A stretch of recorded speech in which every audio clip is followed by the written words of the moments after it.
আরবি দিয়ে জানে কী বলে শুনি, 2 রাকাত নামাজ পড়ে খোরমা দেয়, নিয়ে চলে আসে। কোরআন আমরা টুকটাক বুঝি ভাঙাচোরা। আমরা আবার কোরআনের আদেশ এবং নিষেধ কতটুকু মেনে চলি, এটা একটা বড় বিষয়। যারা আমরা কোরআন হাদিস কিছুটা বুঝি, তারা আবার কোরআনের আদেশ মানে কিনা, নিষেধ বর্জন করে কিনা, এটা আরেকটা বড় বিষয়। বাস্তবতা এমন, বাস্তবতা দেখবেন কতগুলো ফ্যামিলি পান যেই ফ্যামিলিগুলোর মধ্যে পর্দা কায়েম আছে। খুঁজে দেখেন, আপনি নিজের পরিবার থেকে শুরু করেন, আমি আমার পরিবার থেকে শুরু করি, আপনি আপনার থেকে শুরু করেন, আপনার আত্মীয়দেরকে দেখেন, বংশকে দেখেন, সমাজকে দেখেন, আপনি খুঁজে পাবেন কতগুলো পরিবার পাবেন যেখানে পর্দার বিধান কায়েম আছে। পরিবারের মেয়ে পর্দা করে, মা পর্দা করে, বোন পর্দা করে, অল্প সংখ্যক, ইল্লা মাশাআল্লাহ। হ্যাঁ, এমনও পরিবার আছে যেই পরিবারের সদস্যরা জীবন চলে গেলেও পর্দা ছাড়বে না, এমনও আছে। এমনও পরিবার আছে পরিবারের প্রত্যেক সদস্য আলেম। এমনও পরিবার আছে যে নামাজ না পড়লে পরিবারে ভাত দেওয়া হয় না, এমনও আছে। এগুলোর সংখ্যা কত? নিতান্তই কম। বাস্তবতায় আসেন আপনি, বাস্তবতা এমন, এগুলোর সয়লাভ চলছে। আবার একটা বড় ইস্যু বলি, মুসলিমদের কথা বলছি। আপনি প্রত্যেকটা পরিবারের জরিপ চালিয়ে দেখেন কতগুলো পরিবারে হালাল রিজিক ঢুকছে। হালাল রিজিক, মাথার ঘাম পায়ে ফেলা হালাল রিজিক পরিবারে ঢুকছে, হালাল খেয়ে পরিবার পরিজন জীবনযাপন করছে। কতটা পরিবারে? ম্যাক্সিমাম পরিবার সুদখোর। ম্যাক্সিমাম। যে আমি নিজেকে সুদ থেকে মুক্ত মনে করছি, মনে করেন আমি একটা বাসায় ভাড়া থাকি, কথার কথা মনে করেন, কথার কথা। এখন ধরেন বাসার মালিক সুদি ব্যাংক থেকে লোন নিয়ে বাড়ি করেছে, কথার কথা এক্সাম্পল দিচ্ছি। এখন এই টাকাগুলো, ভাড়াটিয়াদের টাকাগুলো নিয়ে তিনি ব্যাংকের লোন শোধ করেন, কথা বুঝতে পারছেন? আর একবার লোন নিলে তো শোধ করা 4 টাকানি কথা না, চক্রবৃদ্ধি হারে বাড়তে থাকবে। এটাই ওদের উদ্দেশ্য ছিল, রক্ত চুষে খাওয়া, সাক। যার ফলে ধনী হতে থাকে, গরিব আস্তে আস্তে আরও গরিব হতে থাকে। আর আমি অনেকদিন বলেছি এটা মায়ের সাথে জেনা করার মতো পাপ, এবং আল্লাহ এবং তার রাসূলের সাথে যুদ্ধ করার মতো পাপ। দলিল আপনি সহিহ বুখারী খোলেন আর সূরা বাকারা পড়েন। সহিহ বুখারীতে আরও আছে 36 বার জেনা করলে যে গুনাহ হয়, 1 দিরহাম সুদ খেলে সেই গুনাহ হয়। এখন মনে করেন আমি রেন্ট দিচ্ছি, বা আরও 10 জন রেন্ট দিচ্ছে, এই রেন্টগুলোকে তিনি একত্রিত করে ঋণ শোধ করছেন সুদের। ইনডাইরেক্টলি, পরোক্ষভাবে আমি নিজেও সুদের সাথে সম্পৃক্ত হয়ে গেলাম। যারা এগুলো থেকে সম্পূর্ণ পবিত্র থাকতে চাবে তাদের গায়েও সুদের ছিটাফোঁটা এসে লাগবে। এটা সেই আখিরুজ্জামান, এটা ওই যুগ না। এই যুগের কথাই নবী সাল্লাল্লাহু আলাইহি ওয়াসাল্লাম হাদিসের মধ্যে বলেছেন, এমন যুগ আসবে যে মানুষের পক্ষে রিবা থেকে বেঁচে থাকে এত দুষ্কর হয়ে যাবে যে যারা বেঁচে থাকতে চাইবে তাদের গায়েও সুদের ছিটাফোঁটা এসে লাগবে। এই হলো সেই যুগ। আর যে খায়, যে দেয়, যে লিখে রাখে, যে সাক্ষী থাকে, 4 শ্রেণীর মানুষকে নবী সাল্লাল্লাহু আলাইহি ওয়াসাল্লাম সমান অপরাধী বলেছে। আমাদের ম্যাক্সিমাম পরিবারগুলোতে যান, দেখবেন সুদের সাথে আমরা সম্পৃক্ত আছি। যতই বলি, ব্যক্তিগত জীবনে দেখবেন, ইবাদত বন্দেগীর জীবনে গিয়ে দেখবেন পাক্কা মুসল্লি, কপালে সেজদার দাগ আছে। অর্থনৈতিক জীবনে গিয়ে দেখবেন পাক্কা সুদখোর, ঘুষখোর, দুর্নীতি করছে, ট্যাক্স ফাঁকি দিচ্ছে, বা সরকারের মাল আত্মসাৎ করে খাচ্ছে। প্রচুর সম্পদ আছে আমাদের, আমরা আত্মসাৎ করতে করতে করতে করতে একটা হাতি আসতে আসতে মাছি হয়ে যায়। একটা হাতি উপর থেকে আসতে থাকে, আকাশ থেকে একটা হাতি পড়তে থাকে। হাতি পড়তে পড়তে পড়তে পড়তে দেখবেন আপনার কাছে আস্তে আস্তে মাছি হয়ে গেছে। হাতির কান একজন, ডালপালা একজন, নাক একজন, সুর একজন, শিং একজন, খেয়ে শেষ করে বলছে। বাই দা ওয়ে, হাতির মনে হয় শিং থাকে না, আমি ভুল বলছি, হাতির সুর থাকে। যাই হোক, এটা বাস্তবতা। আবার দেখবেন আমরা অনেকেই ইসলাম ফলো করার নামেও আমাদের বোনদেরকে সম্পত্তি দিচ্ছি না। সুযোগ পেলেই প্রতিবেশীর জমি মেরে খাবো, 1 বিঘত জমিও ছাড় দিব না। সুযোগ পেলেই অন্যের জমি মেরে খাবো, আত্মসাৎ করে খাবো। দেখা যাবে একটা জিনিস মানুষের প্রাপ্য, সেটাকে আমি ঘুরিয়ে ফিরিয়ে নিজের পকেটে ঢুকিয়ে ফেলেছি। চাকরিতে যাবেন, টেবিলের নিচ দিয়ে টাকা না দিলে আপনার জব হবে না। আর আপনি বলছেন যে এখন তো দেওয়াই লাগছে, কিছু করার নাই, না দিলে তো আমার চাকরিটা হবে না। মানে এটা আপনি ঘুরিয়ে জায়েজ করলেন আর কি। আবার কিছু দাড়িওয়ালা মুফতি সাহেবও থাকবেন, দেখা যাবে বলবে হ্যাঁ এটা করা যায়, কারণ এখন তো এই যুগই চলছে, ওটা না করলে তুমি তো চাকরি পাবা না। ঘুরিয়ে ফিরিয়ে সিচুয়েশন এমন করেছি আমরা। বাস্তবতা এমন। নিচু স্কেলগুলো তো দেখাচ্ছি আপনাকে, নিচু স্কেলগুলো। 5 ওয়াক্ত সলাত এটা এমন একটা বিষয় ছিল উম্মার মধ্যে যে একজন মুসলিম 5 ওয়াক্ত সলাত পড়ে না, এটা চিন্তাই করা যেত না। শতাব্দীর পর শতাব্দী এমন জেনারেশন চলে গেছে যারা 5 ওয়াক্ত নামাজ পড়তো না, মুসলিম পরিবারের সন্তান, এটা কল্পনাও করা যেত না। এখন অ্যাভেলেবেল, ঘরে ঘরে দেখবেন বেনামাজি দিয়ে ভর্তি। মুসলিম মেয়েরা পর্দা করবে না, এটা কল্পনাও করা যেত না। এখন ঘরে ঘরে দেখবেন জিন্স আর গেঞ্জি, ছেলেদের পোশাক পরে রাস্তাঘাটে ঘুরছে। ইভেন গ্রামগুলোতেও, গ্রামে অনেক সময় এমন এমন দৃশ্য দেখা গেছে চোখে, দেখে আমরা মনে করতেছি আমরা কি ঢাকা শহরে আছি নাকি এটা নিউ ইয়র্ক। আবার গ্রামের মেয়েরা আবার অত্যাধুনিক। কপি করতে করতে দেখা যায় অনেক সময় শহরের মেয়েদেরকে হার মানিয়ে ফেলে। এটা কল্পনায় ছিল না যে মেয়েরা এমন পোশাক পরে ঘোরে। মুসলিম পরিবারের মানুষ কোরআন তেলাওয়াত করতে পারে না, এমনটা হিস্ট্রিতে কখনো ছিল না, খুব কম, রেয়ার। এখন এসে দেখবেন এটা অ্যাভেলেবেল, ঘরে ঘরে দেখবেন কোরআন পড়তে পারে না। একটা মক্তবের বাচ্চার যে যোগ্যতা, দেখবেন জেনারেল পড়ুয়া BBA করে বের হয়েছে, ওর সেই যোগ্যতা নাই কোরআনের ক্ষেত্রে। একটা মাদ্রাসার ছোট ক্লাসের বাচ্চা, ক্লাস 5-6-এ পড়ে, দেখবেন কোরআন যেভাবে পড়তে পারে, একজন বাইরে থেকে ডিগ্রি নিয়ে আসছে সেটা পড়তে পারে না। এরপরেও সে বলছে আমি শিক্ষিত, এবং সেখান থেকে পাশ করে এসে বলছে যে ইসলাম এই যুগে চলে না, ওই যুগে চলতো, পর্দার বিধানগুলো আসলে ওই যুগে ভালো ছিল, এই যুগে এগুলো চলে না, এটা এগিয়ে যাওয়ার যুগ, এটা কো এডুকেশনের যুগ, এবং এটা হচ্ছে ফ্রি মিক্সিংয়ের যুগ। ফ্রি মিক্সিং বোঝেন তো, নারী পুরুষ একসাথে চলবে, মাহারাম গায়রে মাহারাম একাকার, এটার নাম ফ্রি মিক্সিং। যেমনটা আপনার স্কুলে চলছেন, কলেজে চলছেন, ইভেন জব সেক্টরেও চলছেন, প্রতিটা সেক্টরেই চলছেন, ইভেন পলিটিক্যাল ক্ষেত্রেও চলছেন ফ্রি মিক্সিং। মিছিল করছেন, সামনে মহিলা, পিছনে আপনি, ফ্রি মিক্সিং। কোনো ওয়াজ মাহফিলে দেখলাম যে মহিলা এসে বক্তব্য দিচ্ছে, পাশে আলেম বসে আছেন, চা খাচ্ছেন। আপনি কোথায় আছেন প্রিয় ভাই? বলতে থাকলে অনেক কষ্ট পাই, গলার ভয়েস উঁচু হয়ে যায়, অনেকের খারাপ লাগে। কিন্তু কিছু বিষয় না বললে হক আদায় হয় না, আল্লাহর কাছে জবাবদিহি করতে হবে তখন। এই জন্য কিছু বাস্তবতা আপনাকে বোঝানোর চেষ্টা করছি, এবং এর মধ্যে ইনশাআল্লাহ আমি কিছু সলিউশন আপনাকে দেওয়ার চেষ্টা করব, নিজেকে এবং আপনাকেও। বলাটা অনেক সহজ, করাটা খুব কঠিন।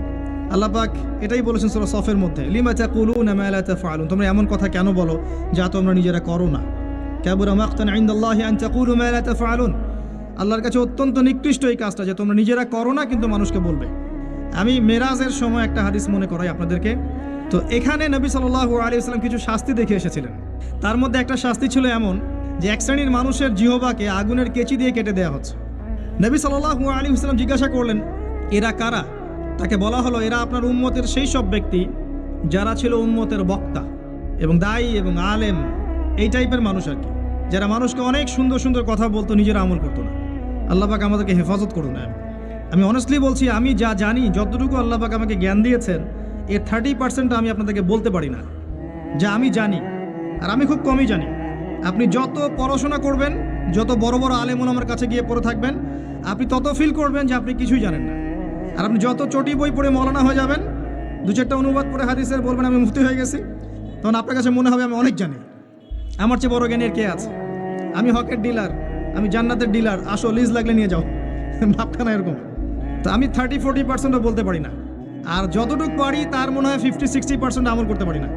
যদি এখানে কোনো গজব আসে, আল্লাহ পাকের আল্লাহ না করুক, তাহলে সবার আগে উচিত হবে আমার এখান থেকে চলে যাওয়া।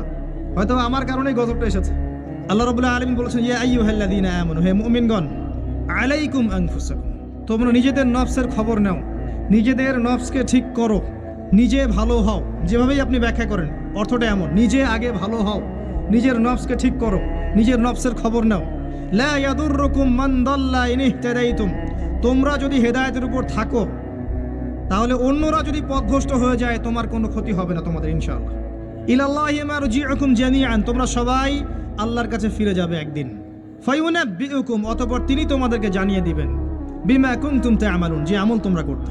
এই আয়াত দিয়ে মুফতি তাকি উসমানী, আল্লামা তাকি উসমানী দামাত বারাকাতুহু, তার একটা কিতাব আছে তাসাউফ ও আত্মশুদ্ধি, এই পুরো বইটা তিনি একটা আয়াত দিয়ে লিখেছেন, এবং তিনি বোঝাতে যাচ্ছেন যে এই আয়াতের মধ্যে সমস্যা এবং সমাধান দুটোই আছে। উম্মার সমস্যা এবং সমাধান দুটোই আছে। সমস্যা কি? আল্লাহ পাক যে বলেছেন আলাইকুম আনফুসাকুম, তোমরা নিজেদেরকে ঠিক করো, আগে নিজেদের নফসকে ঠিক করো। আমরা উল্টা কাজ করি, নিজেকে ঠিক না করে মানুষকে ঠিক করতে চাই। আমার কথা কি বুঝতে পারছেন? আমরা প্রত্যেকেই নিজেকে ঠিক না করতে গিয়ে আগে মানুষকে ঠিক করতে চাই। এটা সবচেয়ে বড় সমস্যা। এতে করে যা হয় যে আমার সমাজ সংস্কারমূলক কাজে আসলে কোনো প্রতিফলন ঘটে না, কারণ আমি তো নিজেকেই ঠিক করতে পারি না। এবং সলিউশনটাও এখানে হচ্ছে এই যে আগে নিজের জান বাঁচাতে হবে। কু আনফুসাকুম, নিজে আগে জাহান্নামের আগুন থেকে বাঁচো, ওয়া আহলিকুম নারা, তারপর পরিবারবর্গকে বাঁচাও। ইয়া আইয়ুহাল্লাযীনা আমানু, হে মুমিনগণ, ইত্তাকুল্লাহ হাক্কা তুকাতিহ, আল্লাহকে ভয় করো, ভয় করার মতো ভয় করো। ওয়ালা তামুতুন্না ইল্লা ওয়া আনতুম মুসলিমুন, পরিপূর্ণ মুসলিম না হয়ে তোমরা মৃত্যুবরণ করো না। নিজেকে আগে মুসলিম হতে হবে, নিজেকে আগে মুমিন হতে হবে, নিজেকে আগে নিজের নফসকে ঠিক করতে হবে, তারপর অন্যকে কথা। এরপর পরিবার। নিজেকে ঠিক করার জন্য কি কি দরকার আসেন। বাস্তবতায় আসেন। নিজেকে ঠিক করার জন্য প্রথমে দরকার জ্ঞান অর্জন। কি দরকার ভাই? জ্ঞান অর্জনের জন্য কিছু সাবজেক্ট আছে। আপনাকে আগে আল কোরআন পড়তে হবে 1 নাম্বার। 2 নাম্বার আপনাকে হাদিস পড়তে হবে। 3 নাম্বার আপনাকে ফিকহ পড়তে হবে। 4 নাম্বার আপনাকে ইসলামের হিস্ট্রি পড়তে হবে, ইতিহাস। 5 নাম্বার ইসলামের অর্থনীতি পড়তে হবে। 6 নাম্বার ইসলামিক ফিলোসফি পড়বেন। 7 নাম্বার রাসূল সাল্লাল্লাহু আলাইহি ওয়াসাল্লামের জীবনী পড়বেন, সাহাবায়ে কেরামদের জীবনী পড়বেন। 8 নাম্বার আরবি ভাষা এবং সাহিত্য শিখবেন। এরকম কিছু সাবজেক্ট। জিওপলিটিক্স পড়বেন। এর পাশাপাশি জেনারেল লাইনে যা যা পড়ছেন এগুলো পড়েন, কোনো সমস্যা নেই। কিছু সাবজেক্ট আছে, জ্ঞান অর্জন করেন। আর এই জ্ঞান আল্লাহর পক্ষ থেকে আসবে।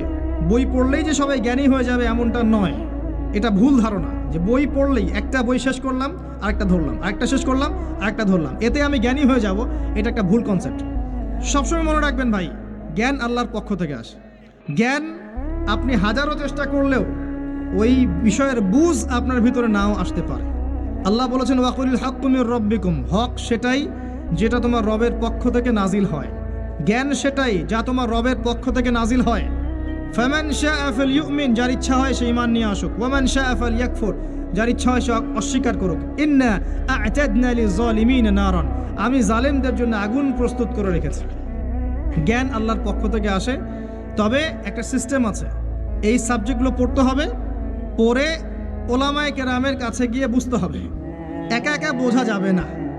একা একা বুঝতে গেলে আপনি বিভ্রান্ত হয়ে যেতে পারেন। এখানেই সোহবতের প্রশ্নটা আসবে, যে আপনাকে হকপন্থী আলেম ওলামার সাথে থাকতে হবে। আপনি থাকলে তাদেরকে দেখেও দিনটা শিখবেন। একজন ব্যক্তি যার মধ্যে সুন্নত আছে তাকে দেখে আপনি সুন্নত শিখতে পারেন। দেখবেন আমরা যারা স্কুল কলেজ বিশ্ববিদ্যালয়ে পড়াশোনা করেছি, আমাদের অনেক টিচার ছিল, ফেভারিট টিচার, পছন্দের টিচার। আমরা ওদেরকে কপি করতাম। তাদের চিন্তা, তাদের চেতনা, তাদের চলাফেরা, ওঠা বসা, পোশাক আশাক আপনার মধ্যে ঢুকে গেছে, ঢুকে নাই? তারা দীর্ঘদিন আপনাদেরকে পড়িয়েছেন, দর্শন শিখিয়েছেন, ফিলোসফি শিখিয়েছেন, ভালো মন্দ ডিল করতে শিখিয়েছেন। পরে তাদের বুঝে আপনি জগৎকে বুঝেছেন। ওস্তাদ এমন একটা জিনিস, একইভাবে যদি আপনি হকপন্থী ওলামায়ে কেরামের কাছে থাকেন, তাদেরকে দেখেন, তাদের সোহবতে যান, পড়াশোনা করেন, আপনি তাদের কাছ থেকেও দেখে অনেক কিছু শিখতে পারবেন। আর এভাবেই সাহাবায়ে কেরাম রাদিয়াল্লাহু আনহুম আজমাইন নবী সাল্লাল্লাহু আলাইহি ওয়াসাল্লামকে দেখে দিন শিখেছিলেন। তারা কিন্তু বাসায় গিয়ে বই পড়ে দিন শেখেন নাই।